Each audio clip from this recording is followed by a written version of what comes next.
Apakah mesin waktu benar-benar ada? Peter kecil ingin sekali mengunjungi Yunani kuno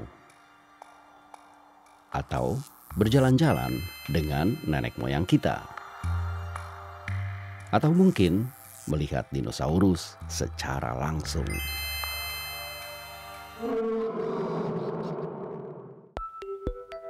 Penulis Inggris H.G. Wells pertama kali menampilkan mesin waktu dalam novelnya yang berjudul 1895.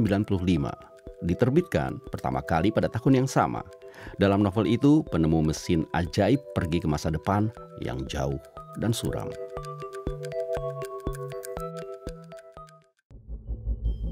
Sepuluh tahun setelahnya, Albert Einstein menunjukkan dengan teori relativitas bahwa ruang dan waktu adalah sesuatu yang relatif.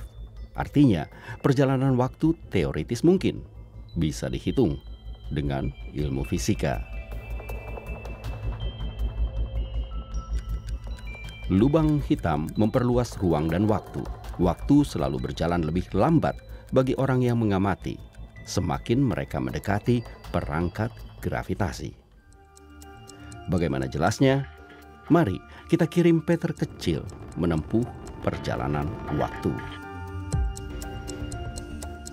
Dia terbang hampir secepat cahaya ke bintang dan kembali dengan kecepatan yang sama. Untuk itu dia perlu 10 tahun. Tetapi dihitung dari bumi, dia sudah pergi selama 1000 tahun. Jadi dia sudah melakukan perjalanan ke masa depan. Gerakan secepat cahaya merenggangkan waktu. Secara teoritis, teori Einstein memungkinkan perjalanan ke masa lalu. Tetapi secara praktis, tidak ada yang tahu bagaimana caranya.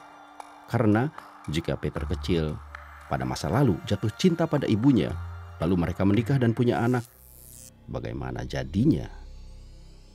Jadi kita kirim Peter ke Gurun Atacama di Chili. Di sini, dengan teleskop astronomi yang sangat sensitif, para ahli astronomi bisa melihat jauh ke masa lalu. Sekitar 13,8 miliar tahun sampai ke awal alam semesta kita. Ketika itu muncullah bibit-bibit dari galaksi kita yang terbentuk dari gas panas.